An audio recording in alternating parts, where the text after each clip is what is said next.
2026 թվականի հունիսի 7-ի խորհրդարանական ընտրություններից առաջ և հետո Հայաստանում քաղաքական պայքարը վերածվեց ճնշումների և ընդդիմադիր գործիչների ձերբակալությունների ու հետապնդման շքերթի։ Դեռևս ընտրություններից առաջ էր Փաշինյանը սպառնալիքներ հնչեցնում։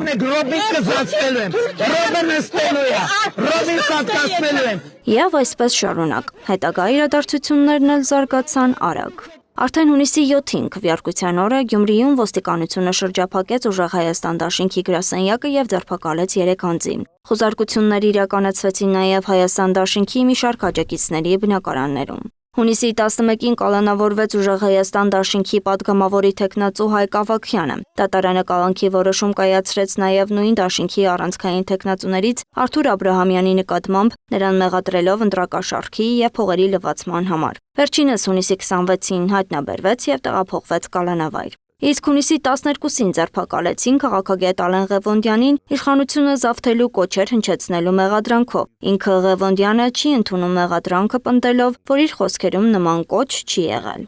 Հունիսի 19-ը աչքի ընկավ ամենակոշտ գործողություններով։ 2 ամսով կալանավորվեցին ուժեղ Հայաստան դաշինքի падգամավորի թեկնածուներ Ռուսլան Բարսեղյանը և Աշոտ Եղիազարյանը։ Հայաստան դաշինքի անդամ Ասատուր Քոչարյանի նկատմամբ ընտրվեց տնային կալանքը։ Նույն օրը ձերբակալվեց նաև Ազգային ժողովի նախկին падգամավոր, իշխանության կոշտ քննադատ Ռուբեն Հակոբյանը։ Դե իսկ հունիսի 23-ին խուզարկեցին ՀՅԴ Գերագույն մարմնի անդամ, Հայաստան դաշինքի падգամավորի թեկնածու Իշխան Սաղաթելյանի բնակարանն, ավտոմեքենաները։ Սաղաթելյանը գործը որակեց քաղաքական հետապնդում, բայց ոչ միայն։ Ծիծաղել է, ինչ ասեմ։ Ձերբակալվեց նաև Հայաքվե նախաձեռնության համակարգող Ավետիք Չալաբյանը, նույն ժամանակահատվածում խոշոր չափերով հարկերից խուսափելու հոդվածով քրեական գործ հարուցվեց Բարգավաճ Հայաստան կուսակցության առաջնորդ Գագիկ Ծառուկյանի նկատմամբ։ Փաստաբան Արսեն Բաբայանն այս ամենը որակում է միջամտում և հստակ հանձնարարական դատական իշխանությանը։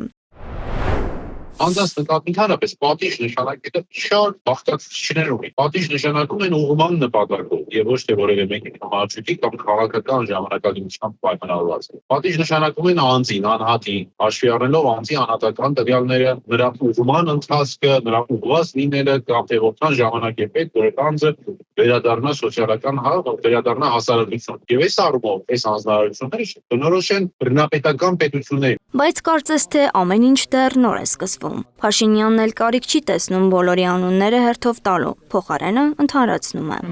Այս մեկի անունը չտվի, Սյադուտ վսե։ Փաստաբան Արամ Օրբելյանը բացատրում է, թե ինչու չի կարող ժողովուրդը մանդատ տալ եւ ինչքանով է տեղի ունեցողը հակասում օրենքին։ Երեսի կա հնչում, ես ժողովուրդը ինձ հարցնում ես դատարանից։ Դատարանից մի հարցրու, դատախազությունից հարցրու եւ շուտ տվյալներ մի տու ժողովրդին, որ ժողովուրդը քեզնից չհարցնի, որովհետեւ խնդիրը լրիվ հակառակն է։ Ոչ թե ժողովուրդը որոշում է, որ ինչ որ մեկը հանցագործա, հետո մենք գնում ենք դատական process անում ու պակետենք դա, այլ պետական մարմինները եթե գտնում են, որ կա հանցագործություն, փորձում են դատարանով հաստատել եւ միայն հաստատելուց հետո է այդ մեկը դառնում հանցագործ։ Քաղաքական զարգացումները շարունակվում են նաև այսօր։ Հուլիսի 3-ի վաղառավոտյան խուզարկություն իրականացվեց քաղաքագետ Մայր Հայաստան շարժման եւ համանուն կուսակցության վարչության անդամ Երվանդ Բոզոյանի բնակարանում։ Այնուհետև նրան հրավիրեցին հարցաքննության։ Նախաքննական գաղտնիքի ռեժիմը գործում, հետևաբար վարույթի վերաբերյալ մանրամասներ այս պահին ոչ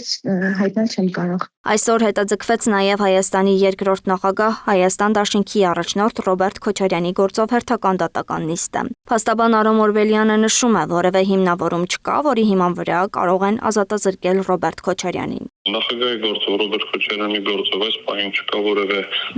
գործ, որը հնարավոր լինի ընդհանրապես ազատազրկման որևէ ձևով պատիժ խափումամիջոց կամ իսկ կիրառել, ավելին ասեմ Ռոբերտ Քոչարյանը ընդքան 7 տարի, արդեն 8 տարի դատական գործընթացների մեջ է, ըստեյության ոչ մի հիմք դրանցով, որ նույնիսկ են հոդվածը դեռևս լակը սահմանադրական չէ, ճանաչվել եւ այլ խափումամիջոց կիրառել չի եղել այն իմաստով։ Հիմա իսկ այն ժամանակ մոտ 540 օր եղել ազատազրկված, այդ հարցերը եվրոպական դատարանում են կոմունիկացիայի փուլում են։ Ընդդիմադիր քաղաքական ուժերը պնդում են, որ ընտրությունից հետո իրականացվող քրեական վարույթներն ու իրավական գործողությունները նպատակ ունեն սահմանափակել քաղաքական ընդդիմախոսների գործունեությունը եւ ճնշում գործադրել ընտրության արդյունքները վիճարկող ուժերի նկատմամբ։ Իշխանությունն ու իրավապահ մարմինները իրենց հերթին շարունակում են հայտարարել, որ բոլոր վարույթներն իրականացվում են բացառապես օրենքի շրջանակում եւ պայմանավորված են քրեական գործերով, այլ ոչ թե քաղաքական գործունեությամբ։ Անահիտ Սարգսյան, Աշոտ Բարբարյան, ABC Media։